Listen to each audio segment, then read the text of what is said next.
अस्सलाम वालेकुम वीवर्स, कैसे हैं? ठीक है वीवर्स। मैं रोज़ दोस्तों को कहता था दिसंबर आ गया, दिसंबर ख़त्म होने वाला है, सर्दी नहीं आ रही। इस दफ़ा सर्दी नहीं आ रही जी, सर्दी बढ़ ही नहीं रही इस दफ़ा।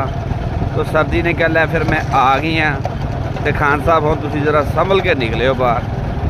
तो अज फिर वेख लो तुहाडा भरा किदा सिर ते टोपी ते मफरल ते ग्लव्स पा के ते निकले। तो धुंध का तुसीं अंदाज़ा मेरे पिछे ला सकते हो कितनी शदीद धुंध सी। अज हले 10 बज गए तो सुबह सुबह तो बहुत ज़्यादा धुंध सी। मैं फिर काम से लेट निकलिया, रीडिंग करनी होंगी तुहानूं पता। तो मैं कहा चलो सूरज निकल आए, पर सूरज ने कहा जी अज मैं नहीं निकलना, मैं छुट्टी ते हाँ, तुसीं जाओ जी काम ते इदां ही धुंध च। फिर तुहाडा भरा चुप करके भाई टोपी दस्ताने पा के तो जैकट जुकट कस के तो निकल आया अल्लाह का नाम लैके अपने काम ते जाने वास्ते। तो हुण मैं जा रहा तो तुसीं धुंध दा तुसीं अंदाज़ा ला सकते हो किन्नी धुंध पै गई है।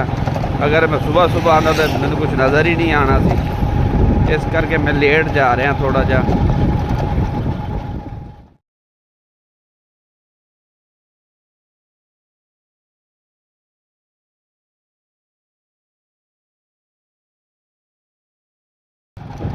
वीवर आ हुणे हुणे मेरे को एक भरा लंघिया गड्डी सजा के, आ भी अज टंगिया जाना।